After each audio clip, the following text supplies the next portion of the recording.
My name is Molly, and I'm the manager of school and teacher programs at the Museum of Jewish Heritage, a living memorial to the Holocaust. This conversation between actor, author, and activist George Takei and Brian Carlin from the New York City Department of Education was hosted by the museum on March 23rd, 2022. We hope you enjoy the following program. The first question I'd like to ask you is, you mentioned in the latest edition in your book, in the afterward section, that you were always surprised how many people you come across, especially well-educated people, who don't know the story about the treatment of Japanese American citizens during World War II. Do you explain how people's overall lack of knowledge of this history played a role in your writing your book, and also why you chose to do it as a graphic novel?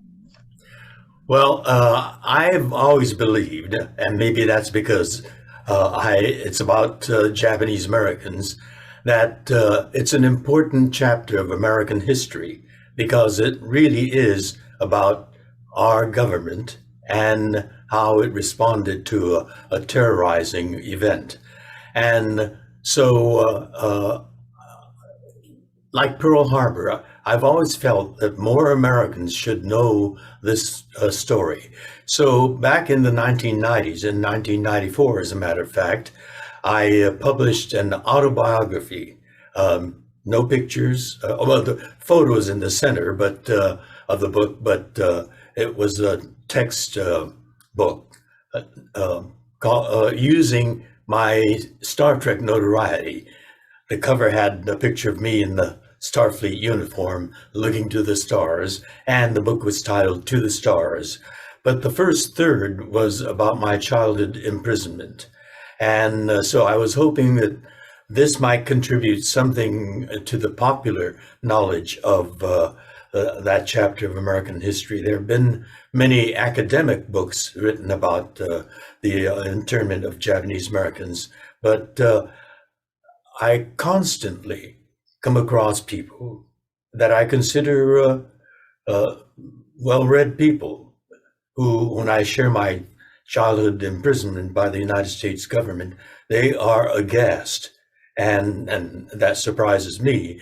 And so I felt that I wanted to reach younger people who are at that age where they're absorbing in information. I remember as a teenager myself, I loved comic books, and I opened my pores to the kind of things I learned as a teenager. And so I decided to target the youth readership, the teenagers. And so I'm delighted that the book has gotten the enthusiasm of young people, because that was my goal. And telling the story a la comic book would be the perfect way to reach them, because they're going to be the voters of tomorrow. And literally tomorrow is this year. We have a midterm election coming up. And I wanted to relate that chapter of American history to participation in a participatory democracy. Thanks. One of the things, as you're talking about reaching that audience and telling that history is, and I had been familiar with the history, and actually I've even taught the history, but I have to say that reading your experience as making a personal narrative, telling the personal side of the story more as not just about what the government did and the actions of getting that narrative. I think it's a very powerful, the book, that's the power of the book, of seeing the effect it had on you. Which brings me to my next question, is one of the aspects of the story, which I also found fascinating, because again, there was so much I learned by reading your book. Something I had no idea about was that when you were imprisoned, and people were asked to join the war and swear allegiance. And you explained in the book that you had great respect for those who refused to swear allegiance and fight, but at the same time, equal respect for those who did. And you wrote, and this is a quote from you, all of these Japanese Americans showed courage and freedom and heroism. They proved that being American is not just for some people. Can you explain why you feel this way? And also, did you always feel this way, or has that changed over time? Well, let me put that in context. I was 6 years old when the Loyalty Questionnaire came down. And the very concept of the Loyalty Questionnaire, after they put you through that post Pearl Harbor horror, where my parents were spat on and yelled at, and the government comes down with a curfew on Japanese Americans. We had to be home by 8 o'clock and stay home until 6 a.m. And then the next day, if my father went to the bank to make a deposit or a withdrawal, we discovered that the bank account was frozen. Some people's life savings were taken by the government from us and impoverished. My father couldn't make the payment on the mortgage on the house or do business with the bank account frozen. And so by governmental fiat, we were impoverished and then imprisoned. And after a year of imprisonment, when the government realizes that there's a wartime manpower shortage, and they changed their mind, I mean, to their convenience, they were confronted with, they had categorized all of us as enemy alien, even 5-year-old me. Their dilemma was, how do you justify drafting enemy aliens out of a barbed wire prison camp for service in the United States military? They had a problem. And the solution to their problem was even more outrageous. They come down demanding loyalty to a government that did all that to them. And, during the chaos and the confusion of wartime, there were incompetents that get into positions of bureaucracy. And clearly, the Loyalty Questionnaire was drafted by incompetence. It was a series of about 30 questions, most of them pretty innocuous, but embedded in the Loyalty Questionnaire were 2 questions that they felt was critical, key, and that they should get yes answers to. Question 27 asked, are you willing to serve in the United States military on combat duty wherever ordered? Specifically for my parents, they had 3 very young children. My baby sister was a toddler by then. I was 6 years old. My brother was 5 years old. And essentially, with a yes answer, they would have to leave their children in imprisonment and bear arms to defend the country that's imprisoning their children. It was a preposterous demand, and they answered it the only way they could, with a no. They didn't want our family torn apart. They wanted to be with the children. The other critical question, question 28, was even more outrageous. It was 1 sentence with 2 opposite ideas. It asked, will you swear your loyalty to the United States of America and forswear your loyalty to the Emperor of Japan? 1 sentence. How do you answer that with a yes or a no?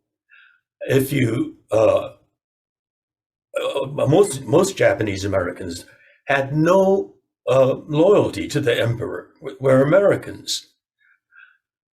And for the government to assume that just because of our face, we had a racial loyalty to the emperor, an inborn loyalty to the emperor, was insulting. So if you answered no, meaning I don't have a loyalty to the emperor to forswear, that no applied to the first part of the very same sentence. Will you swear your loyalty to the United States? If you felt strongly that that was what you really wanted to address and answered yes, that yes applied to the second part meant that you were confessing to a non-existent loyalty to the emperor. There was no way you can win with that question. You lost with a yes and you lost with a no.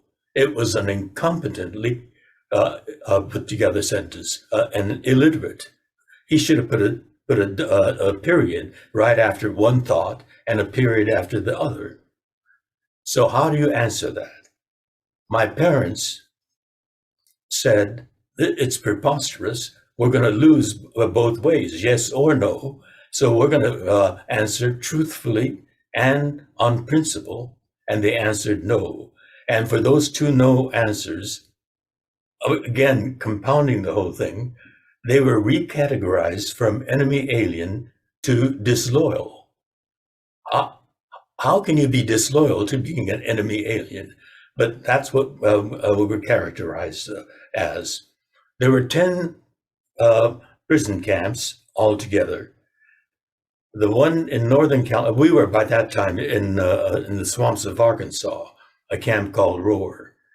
But they took the Northern California camp, Tule Lake, which was right on the Oregon border, and they recategorized that as a segregation camp for disloyals. And all the people who answered no to those two questions had to be put into the segregation camp. Most of the camps had anywhere from 6,000 to about 11,000 people. Tule Lake became the biggest, most populous of all camps, 18,000 people. Most of them young children like me, like we were. And it became bristling with military armament. All other camps had one barbed wire fence. Tule Lake had 2 more layers, 3 layers of barbed wire fence. Most camps, all the other camps had armed soldiers in the sentry towers. At Tule Lake, they were installed with machine guns pointed down at us. And to really underscore the outrageous nonsense of the Tule Lake camp, a half a dozen tanks patrolled the periphery. Those are expensive vehicles of warfare that belonged on a battlefield, not on a prison camp, intimidating and goading people that were already enraged. So I have enormous respect for my parents and their principled stand. But now, at that time, I was very young and I didn't understand all this. This all came after, well, as a teenager, I had many after dinner discussions with my father. And I did a lot of research on my own, certainly when I'm writing a book on it. Look, I've reached that point in life where I lose the point that I'm driving at. The other point was Yeah, that's fine. And one of the things I appreciate is the like you had asked about the fact that so many people don't know about just the whole experience itself. But to go even deeper, like I can honestly say that to me, even as learning it and as teaching, as I taught 8th grade for years, again, the focus was actually on the camps, but not to the detail. And I had no idea the idea of the loyalty oath, which, you know, when you look at and when you do such a great job of explaining how insane that those questions are, and and the stance that your parents took and being forced with the no-win situation. The thought came to me. The other thought is my respect for those that did answer yes. They were so desperate to be freed, and they decided, all right, there's certain sacrifices involved, and so they bit the bullet and swallowed the ugly taste of compromise and answered yes to those 2 questions. And they were drafted out of a barbed wire prison camp, put into the U.S. military. The women were put into the WACs. The men were put into a segregated all Japanese American outfit, the 442nd Regimental Combat Team, and sent to the battlefields of Europe, where they were used like cannon fodder.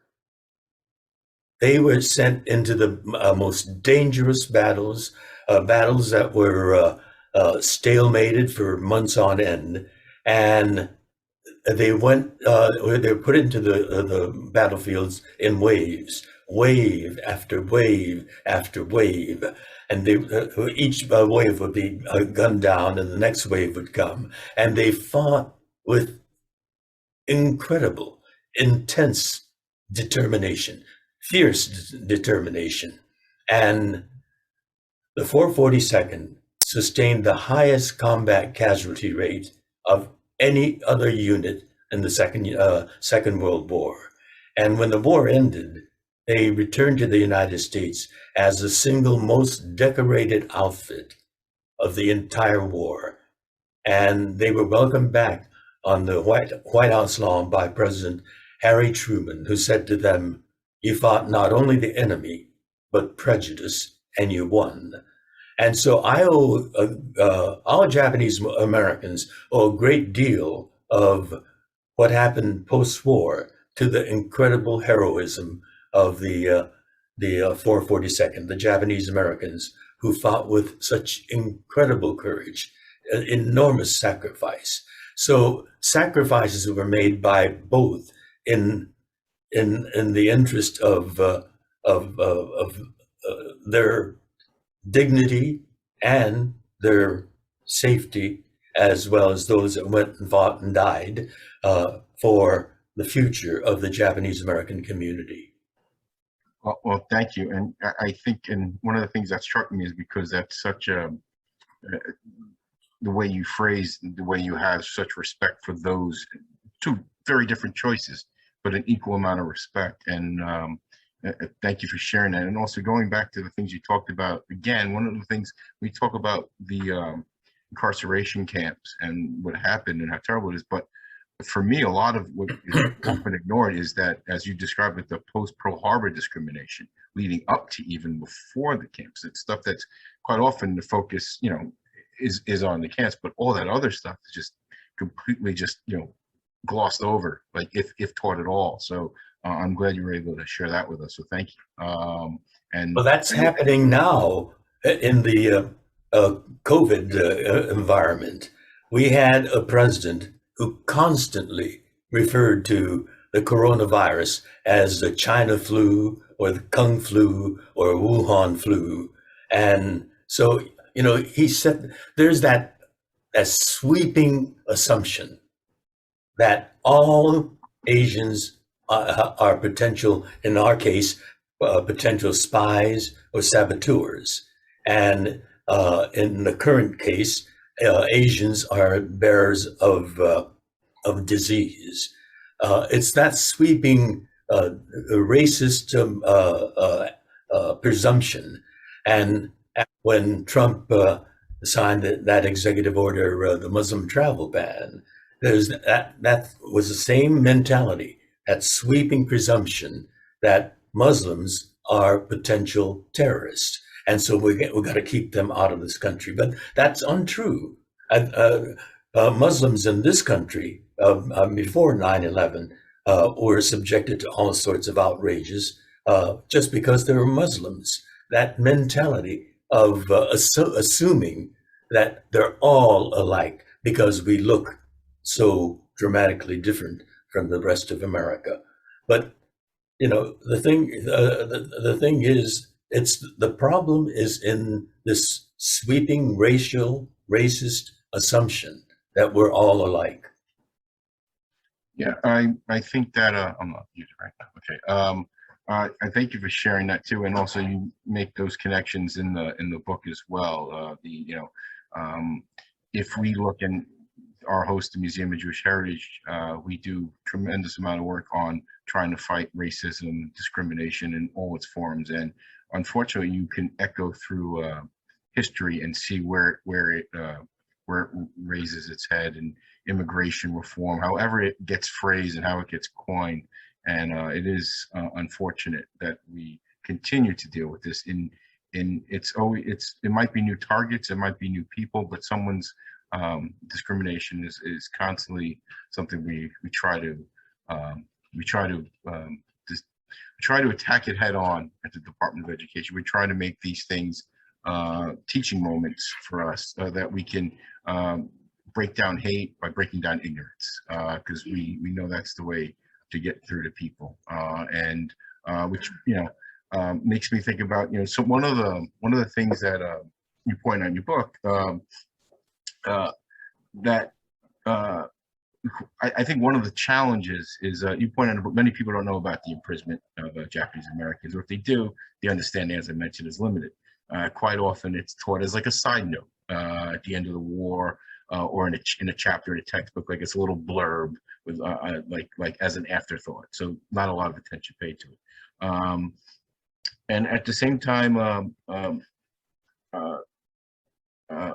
more people now, and actually the way the camps were referred to as internment camps, right? The desensitizing of the atrocities that happen by putting a word that what does internment actually mean, right? So more and more people now referring to them as incarceration camps, or actually as you do, as you refer to them as concentration camps, knowing that this can cause strong feelings. We want to engage in this conversation. We don't want to stay away from it, and we want to model what good teachers do to understand that words do have meaning and they're important. Why these camps, in your own words, should be referred to as American concentration camps? I think you're muted. We're all muted. Us off, although many people got killed in camp, shot at by the soldiers. As you through the book, you reference your role as an activist for civil rights, and you give credit to your father, as you mentioned before, those dinner time conversations that you had, for planting the seed of activism, and your appreciation for our democracy. And you go into great lengths in that. And also, I happen to follow you on social media, so I'm very, and if anyone's not, they should follow you, because you're quite poignant and entertaining at the same time. Can you explain how your father did this and how it helped shape who you are and help shape the things you accomplished? Even from the time that I was a child in camp, in the concentration camps, it was my father's example. He sensed that people were all either depressed or wallowing in their misery or boiling with anger for having their property taken away from them. And people were all into themselves. And he said, he thought that here we are in this condition all together, and we can't wallow in that we've got to build a sense of community, that a resilience comes from working together. And I saw him volunteering to help bring the mattresses to people's units, or we were in the swamps of Arkansas, and when it rained, the camp was built on reclaimed swampland, and it returned right back to a swamp after a rain. And so the idea was to build a narrow boardwalk connecting all of the barracks to the mess hall and to the latrine, two essential places that people had to go to. Elderly people could not walk in that muck. Their feet would sink in, and they didn't have the strength to pull their feet up. And so young men had to carry elderly people on their backs to get them to the mess hall. So he pitched in, and I saw him working with all the others. And then he got elected block manager. So he was in an official position to be helping out, but that was his, quote, job as well. And even after camp, when we were released, we were on Skid Row. And the only place that he found a job for himself was in Chinatown, other Asians would hire us. He was a dishwasher in a Chinese restaurant. But because he had been the block manager in camp, people got used to going to him for advice and assistance. And so even after camp, they came to him for help in finding a job. He wasn't a block manager anymore, but he decided, all right, he's going to help. And he washed dishes in the morning until after the lunch rush. And then he opened up a small employment office in Little Tokyo, in downtown Los Angeles, and helped find jobs for people. And the kind of jobs that he was able to find for them were menial jobs that paid a pittance, janitor, gardener, or dishwasher. And he just couldn't take his percentage, his fee, because he knew how they were suffering. And my mother made him quit that after about a month or two. But I saw him volunteering and helping out. And when I was a teenager and I'd had these after dinner conversations, he talked about our democracy being a people's democracy. And it's dependent on people to participate. It's a participatory democracy. And unless good people are there participating, they make mistakes like that. And I said, but the president sent us into that. And he said, yes, President Roosevelt was a great man during the Depression when the entire country was suffering an economic breakdown. And he felt he had to galvanize the nation and to pull it out of that depression. And he told the country, there's nothing to fear but fear itself. That phrase became famous. But when Pearl Harbor was bombed, it was a surprise attack. We weren't prepared. And the terror swept across the Pacific and throughout the country. And Roosevelt realized he had a whole West Coast that was unprepared and vulnerable. And he became fearful. And great people are also human beings, and they make mistakes, even a great president. And he made a horrible mistake by thinking, well, it was partly the country too. The country was surging with hate toward people that looked like the people that bombed Pearl Harbor were Americans. And yet, my parents were yelled at and subjected to all sorts of outrages, graffiti on the car and so forth. And so even a great man can be frightened and made to feel insecure. And that's why our government is dependent on people, smart people, who are rational, and people who care about the ideals of rule of law, equal justice, and due process. Due process means if you're arrested, you have the right to know what the charges are. And then you have the right to challenge those charges in a court of law, where the accuser has to produce evidence of the charge. And if there isn't evidence, then you're freed. But in our case, there were no charges, therefore no trial, no due process.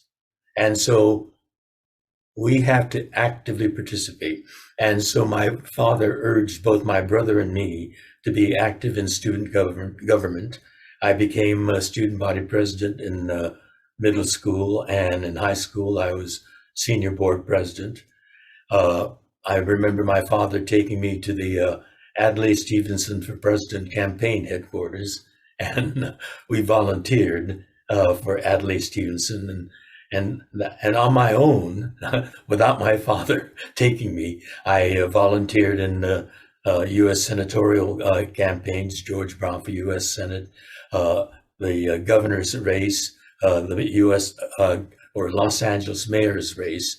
And so by his example and his guidance, I became an activist on my own eventually. And I volunteered for various, I was a Red Cross volunteer. I was going there whenever there was a disaster and packing those care packages filled with goodies and medicine to be sent to them. But it was my father's example and his guidance that made me the activist that my father said our democracy is dependent on. Good people caring about the ideals. He said the ideals of American democracy are noble ideals, but it's dependent on noble people to participate and keep those ideals true and shining. I think, thank you. And I think that's why your book, as much as it deals with some horrible stuff, it's that idea of hope, and it's a hopeful story, which is great. And taking on responsibility. Yeah, we have to participate. You know, the kind of people that do violence and attack people, make racist attacks, are the people that don't participate. They just act irrationally. And that irrationality can happen to presidents. We just went through another president. The irrationality of labeling a flu, a virus, as a racial virus, China virus. Yeah, that's why, as we mentioned, the power of words and the power of leadership, and actually is one of the things that I think making that connection to what they say and what they do and what people do is I like the part of the story where in your book where you talk about when you went to the FDR museum, when you went to the library and you were going to speak there, and how that was a challenge, that you're speaking on the stage of the man who signed the order that put you in prison, and you say, only in America. I think that's what you say, something like that. So with that in mind, most of this audience is teachers and educators. So we've talked a lot about the different stories in the book. Is there something, especially educators and teachers, a story in the book or a lesson that can be learned from using the book that you think that can come out that teachers can focus on, that they can use? Well, I want to express a particular personal appreciation for teachers, because I maintain that teachers are the pillars of our democracy. You are the ones that create the citizens of tomorrow, and by instilling in them an understanding of what America stands for, what our ideals are, but what our responsibilities are also as citizens.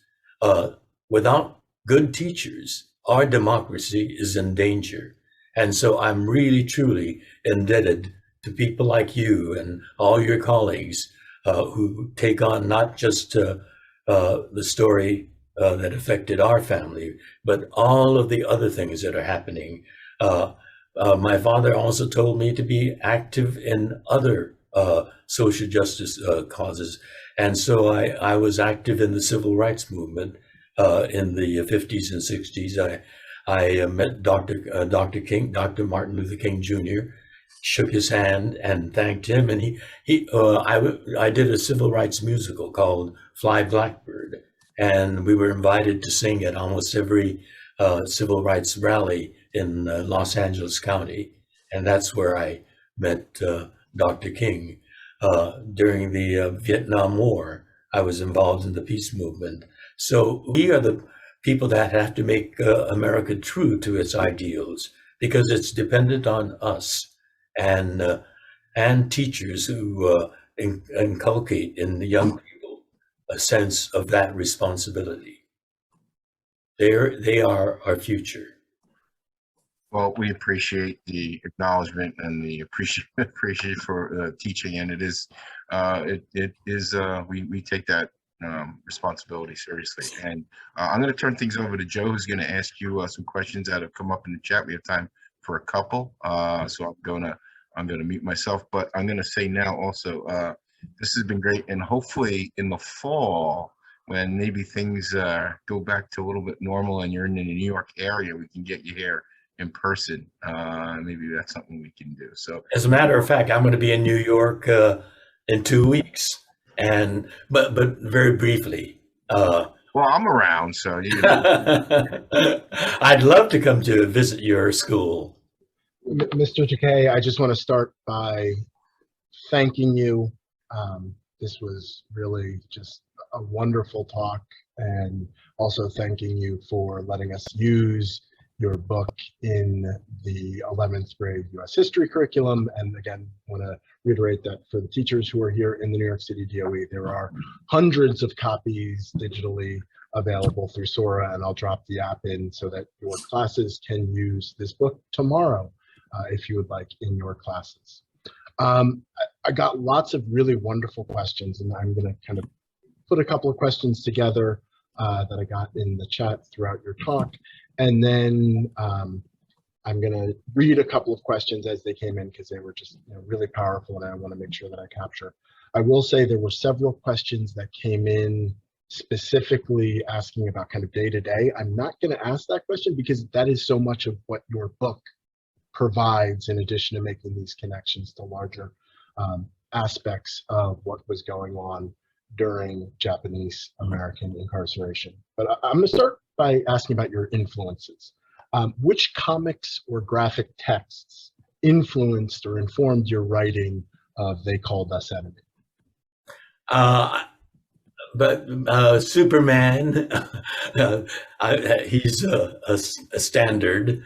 Green Hornet is another one. The Shadow is another one. Those were my 12-year-old, 13-year-old, 14-year-old. Going back to the classics.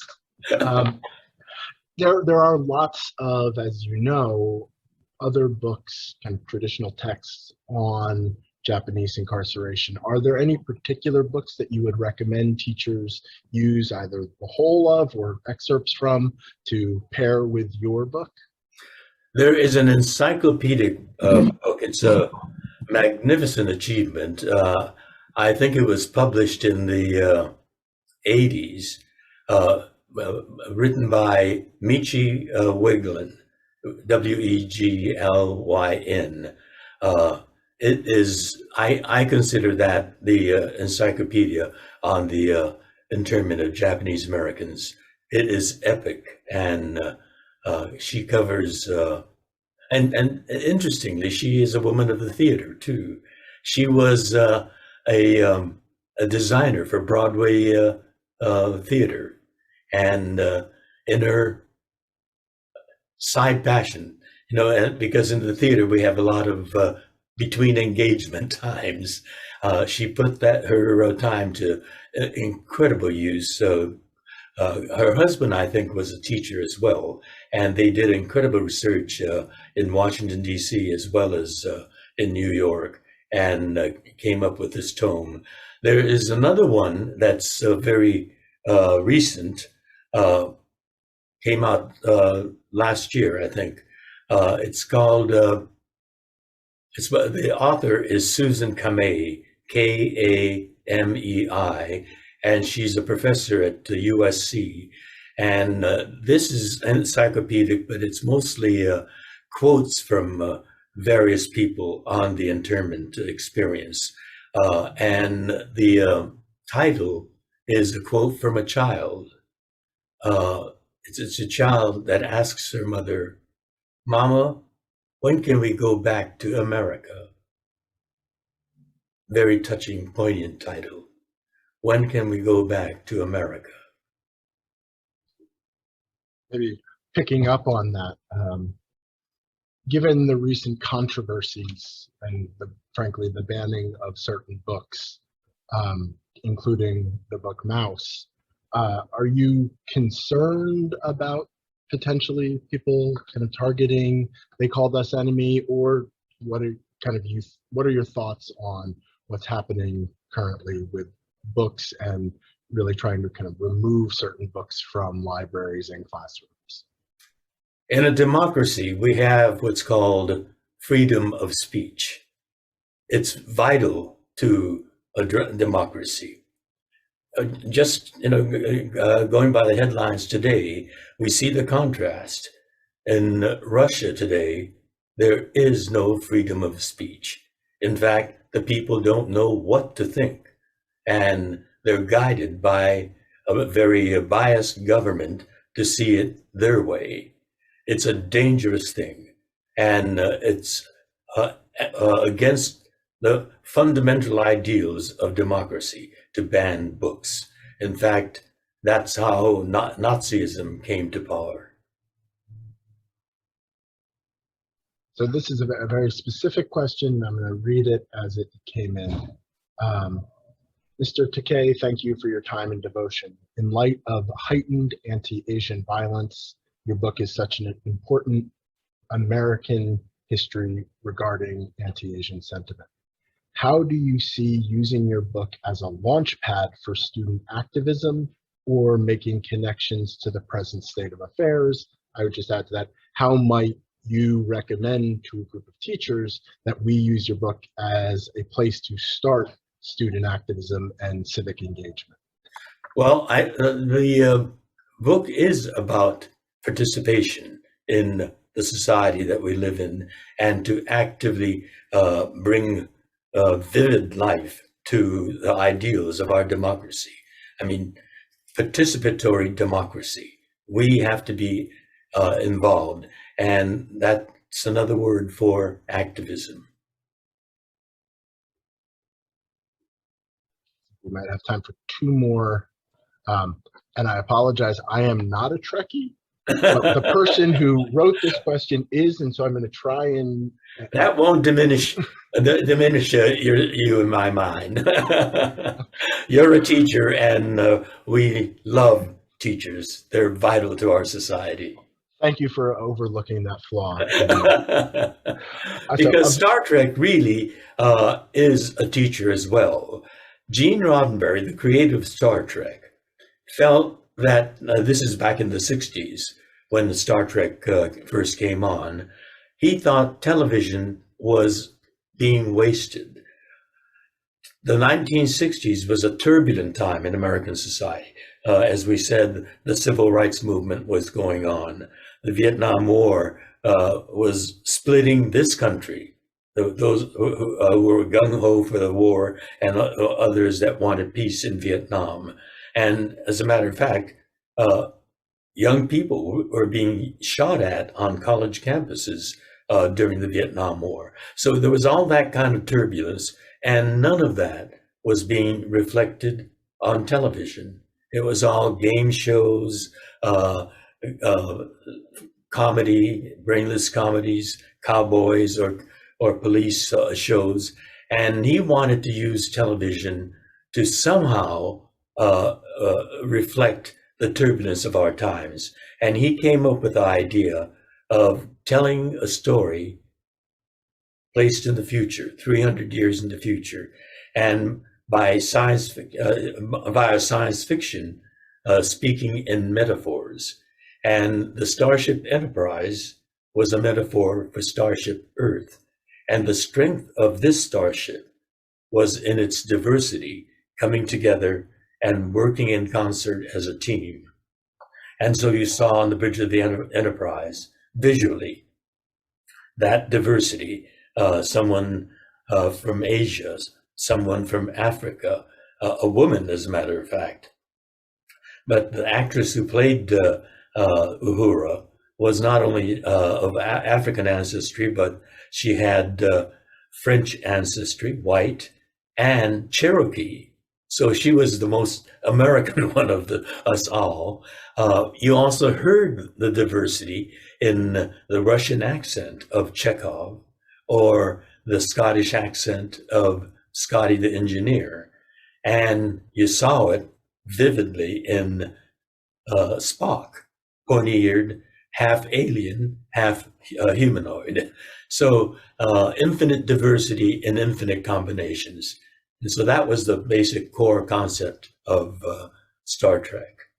So I think this is the perfect setup for the last question, which is this question from a self-proclaimed, self-professed Trekkie. So a very Trekkie question is someone who remembers the Bell Riots episode from Deep Space Nine being staged in the 2020s, where cities became police state concentration camps for the impoverished.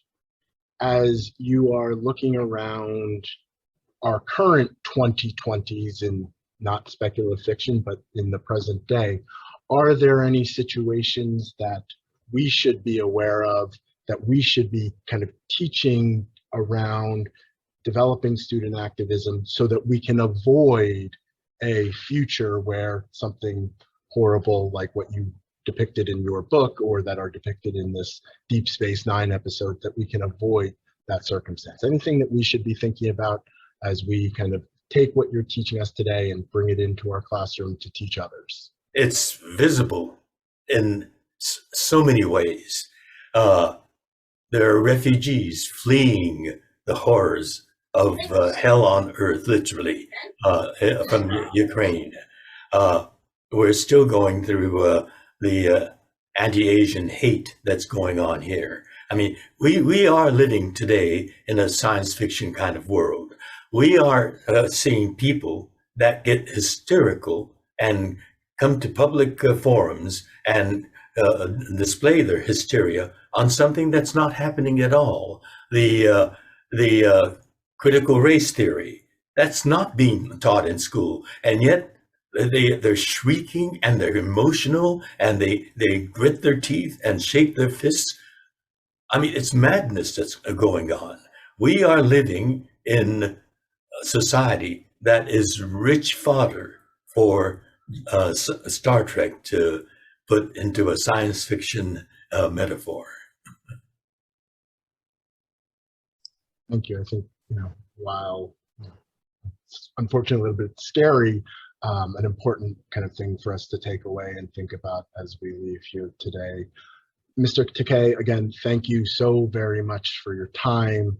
I'm going to turn things back over to my colleague, Brian Carlin, but really, truly, this was just a really powerful hour, and your book is just a really important and powerful text that we can use to not only teach about the past, but really think about the present and hopefully shape the future with our students.